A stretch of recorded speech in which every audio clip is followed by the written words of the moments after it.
Something massive is shifting across the globe, a change in power that's moving way beyond the usual places you'd expect. Today, we're looking at a brand new partnership, a strategic rebirth between two giants of the global south, who are teaming up to rewrite the rulebook on everything from tech to trade to defense. This is the story of the India-Brazil axis. To really get this, let's make it personal. Think about the smartphone in your pocket, the battery in an electric car, or the parts inside a jet engine. For decades, the essential raw materials for pretty much all of that tech have come from one single country. But what if that grip, that almost total control, was finally about to be challenged? And this is the number that changes everything. $30 billion. This isn't just some figure on a spreadsheet. No, this is a declaration, a huge statement of intent being sent from Brasilia all the way to New Delhi. Yeah, that $30 billion is so much more than just cash flow. It's the fuel for a powerful new alliance, one that's being built on a shared dream of a world with more than just one or two centers of power. So let's break down what this really means for our technology, for global security, and for the rise of this new bloc.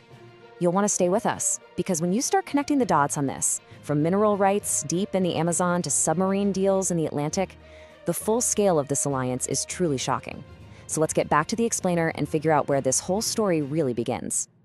It all starts with the very foundation of our modern world, rare earth minerals. Look, if you're a country with big tech dreams, whether it's making advanced computer chips or leading the green energy revolution, you absolutely need a steady supply. For India, not having one has been a massive vulnerability. And this chart just lays it out in the starkest terms possible. 90%. That is the share of India's rare earth minerals that currently comes from China. You know, that's not just dependency, it's a strategic chokehold, one that could be squeezed at any moment. And that is the huge problem India knew it had to solve.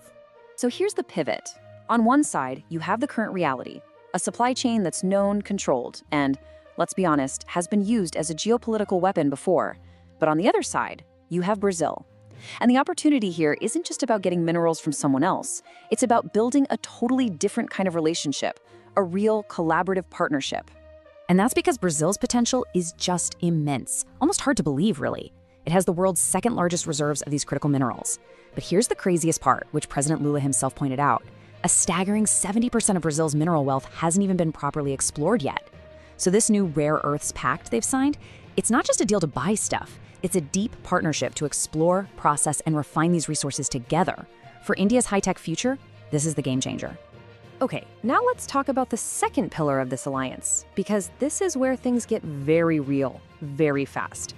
We're moving from minerals under the ground to advanced military hardware in the skies and seas. You know, we hear politicians talk about mutual trust all the time, but this is where that fuzzy idea is literally being forged into steel. It's one thing to sign a trade deal, it's something else entirely to trust a partner with building the very machines that defend your nation. And look, they're not just winging it. They have a clear three-part strategy. First, at sea, they're creating a Scorpion Club to jointly maintain their powerful submarines. In the air, Brazil's aerospace giant Embraer is partnering with Adani to actually build jets inside India. And for logistics, Mahindra and Embraer are teaming up to create a maintenance and repair facility for C-390 transport planes. The key term here is co-production. They're building things together, creating a shared defense industry from the ground up. And what's so important is that this is a two-way street. This is a partnership of equals. It's not just India buying technology. Brazil is now in serious talks to buy India's own homegrown Akash air defense missile system. That's a huge vote of confidence, showing the world that India is a major defense exporter too. So, you've got the raw materials for the future. You've got the military hardware for security. That brings us to the third, and maybe the most important part of this whole thing, the political vision. This is about creating a powerful new voice on the world stage, a voice that other countries simply cannot afford to ignore. So let's go back to that big number we started with. Before all this, trade between India and Brazil was already a pretty healthy $15 billion. But the new target they've set isn't just a small bump. They want to double it to $30 billion by 2030.